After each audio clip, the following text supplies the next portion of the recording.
राजीव जी, सबसे पहले ये बताइए सर, ये मुख्यमंत्री जी ने जो आप बयान दिया, उस बयान पे आप क्या कहेंगे सर? देखिए, वो बयान नहीं था, बिहार की प्रतिष्ठा को तार तार करना था। और जिस तरीके से माताओं बहनों ने उस स्टेटमेंट के बाद अपनी प्रतिक्रिया दी है, हम इतने आहत और इतने दुखी हैं। हम सोचते हैं कि विधानसभा के अंदर बैठे हुए उन सभी विधायकों के ऊपर और विधान पार्षदों के ऊपर धिक्कार है कि उसने उस तरीके से बोलते हुए मुख्यमंत्री को सुना और चुप बैठा रहा। अगर ब्रह्मर्षि वहां होता, अगर विधानसभा के अंदर और इस तरीके की टिप्पणी हो रही होती, तो हम मुख्यमंत्री हो, प्रधानमंत्री हो, हम खींच लेते उनको। क्योंकि अपनी अस्मत को बेच करके सीता सावित्री गीता के इस धरती को, उनके संस्कारों को भूल करके सत्ता का सुख हमको नहीं चाहिए होता। धिक्कार केवल मुख्यमंत्री पर नहीं है, धिक्कार उन सभी पार्षदों के ऊपर है, सभी विधायकों के ऊपर है जो उसके अंदर बैठे रहे कक्ष के अंदर। उन्होंने उस स्टेटमेंट को सुना और बाद में आकर के टीआरपी के लिए, राजनीतिक चमकाने के लिए आकर के बाहर में इस तरीके का वो स्टेटमेंट दे रहे हैं। अरे वहां क्यों चुप बैठे थे? सांप सूंघ गया था क्या? उनको वहां जवाब देना चाहिए था।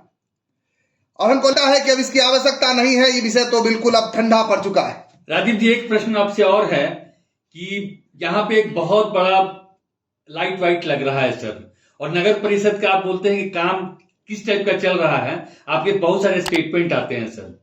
क्या लगता है नगर परिषद कुछ कार्य कर रही है? अब दिख रही है धरातल पे? नगर परिषद कार्य कर रही है, नहीं कर रही है, आने वाला वक्त और जनता तय करेगी।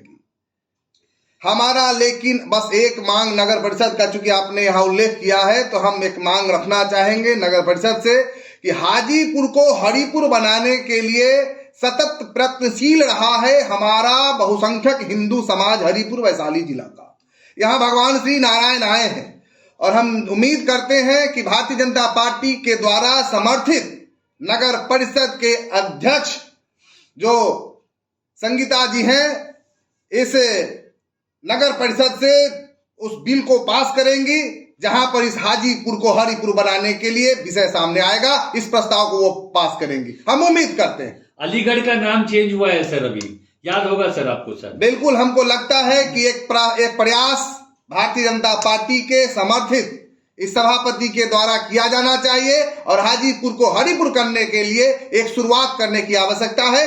आगे सरकार के पास जाने के बाद हम देखेंगे बजट में क्या होता है, लेकिन जो प्राथमिक चरण है, हम चाहेंगे कि इस नगर परिषद से इसको पास कराया जाए। सर, मनीष कश्यप के ऊपर एक प्रश्न पूछूंगा सर। एनएसए उनके ऊपर से हट गया है सर, और आपके मित्र भी हैं, छोटे भाई जैसे हैं, और हिंदू पुत्र संगठन से काफी जुड़ाव भी रहा है उनका शुरू से।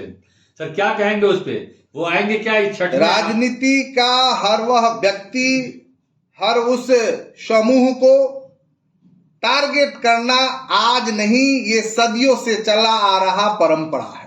और हम समझते हैं कि उस परंपरा में कभी तोगड़िया, कभी मनीष कश्यप, कभी बाबू बजरंगी, कभी राजीव ब्रह्मर्षि, ऐसे लोग शिकार होते रहे हैं, क्योंकि बेबाक बोलते हैं, विचारधारा के अनुरूप बोलते हैं, सिद्धांत की बात करते हैं, इसलिए संघर्ष करते हैं। और इससे कुछ होने जाने को नहीं है। अपना जो मनोबल है, हम लोग उसको गिरने नहीं देंगे। लड़ाई बाकी है, लड़ाई लड़ी जाएगी। राजीव ब्रह्मर्षि जी, कहीं आप भी जनवरी में तो वो मंदिर का निर्माण नहीं पूरा कर लेंगे जो आप मारुति मंदिर को बनवा रहे हैं? देखिए, भगवान श्री मारुति हनुमान जी की कृपा है और अयोध्या जी के अंदर भगवान श्री राम के उस विराट दिव्य ऐतिहासिक मंदिर के निर्माण होने के उपरांत इस हरिपुर बिहार के अंदर श्री मारुति हनुमान मंदिर का वह वैशाली हाजीपुर के अंदर, हरिपुर के अंदर वो बनने वाला 108 फीट ऊंचा भव्य भगवान श्री हनुमान जी का मंदिर, उनका अवलोकन किया जाएगा और भगवान की कृपा रही तो हम सब लोग उपस्थित होकर के जय जयकार करेंगे। सर, बागेश्वर बाबा की ओर से लंबे समय से हिंदू राष्ट्र की मांग की जा रही है, इस पर क्या कहेंगे सर? देखिए, बागेश्वर बाबा की ओर से मांग की जा रही है, बिल्कुल अनुचित बात है। ये मांग बहुसंख्यक हिंदू समाज की ओर से की जा रही है।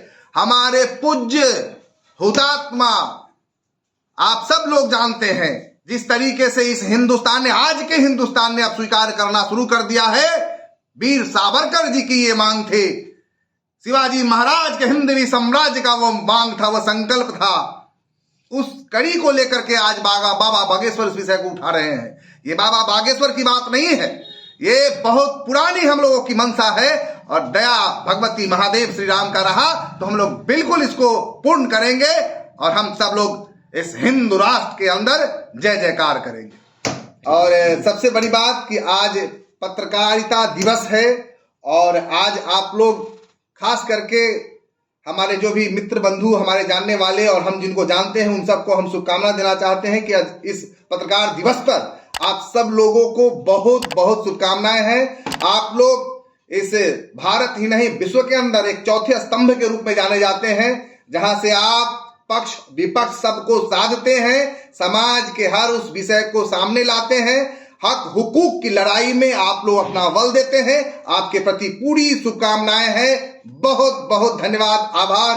वंदे मातरम। जय श्री राम।